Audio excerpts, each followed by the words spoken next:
লক্ষ্মীপুরের প্রত্যন্ত এলাকায় পানি নামছে ধীরগতিতে। কারণ হিসেবে পানি উন্নয়ন বোর্ড বলছে, নোয়াখালী অঞ্চলের পানি লক্ষ্মীপুর হয়ে মেঘনা নদীতে যাওয়ায় এই জেলার নিম্নাঞ্চল এখনও প্লাবিত। একই সাথে লক্ষ্মীপুরের একমাত্র খাল দখল ও দূষণের কারণে বন্যার পানি মেঘনা নদীতে যেতে বাধাগ্রস্ত হচ্ছে। রফিকুল ইসলাম রুবেলের ক্যামেরায় আরও জানাচ্ছেন রেদওয়ান আহমেদ। বানভাসীদের এমন দুর্ভোগ কবে শেষ হবে জানা নেই তাদের। পানি কিছুটা কমলেও অল্প বৃষ্টিতে আবারও বেড়ে যায় বন্যার পানি। সামান্য 2-3 ইঞ্চি পানি কমছে, আবার কালকে রাত্রে বৃষ্টি হয়েছে অনেক।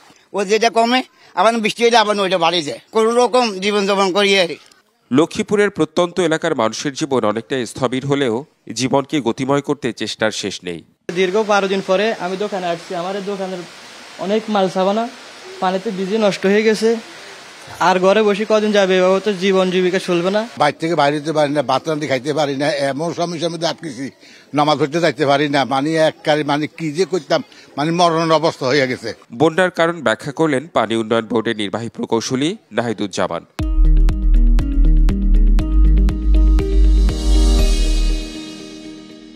জনসাধারণ যেখানে লক করে রাখছে আর কি, বাদ দিয়ে হোক, জাল দিয়ে হোক, যেভাবে হোক তারা এটা করে রাখছে। আমরা অনেক জায়গায় সেই অভিযান চালাচ্ছি, কাটতেছি যেন পানিগুলো ফ্রি ফল এবং মেইন ক্যানেলে চলে আসে, সেটা আমরা চালাচ্ছি আর কি, সবার সহযোগিতা নিয়ে।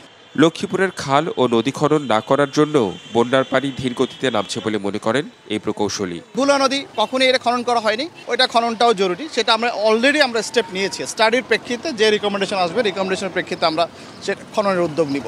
যে খালটি দেখছেন, খালটির নাম রহমতখালী খাল। এটি লক্ষ্মীপুর শহরের মধ্য দিয়ে মেঘনা নদীতে গিয়ে মিশেছে। এই যে বন্যার পানি লক্ষ্মীপুর থেকে নামছে না, এটির অন্যতম কারণ এই এলাকার জনগণ বলছে এই খালের দখল এবং দূষণ।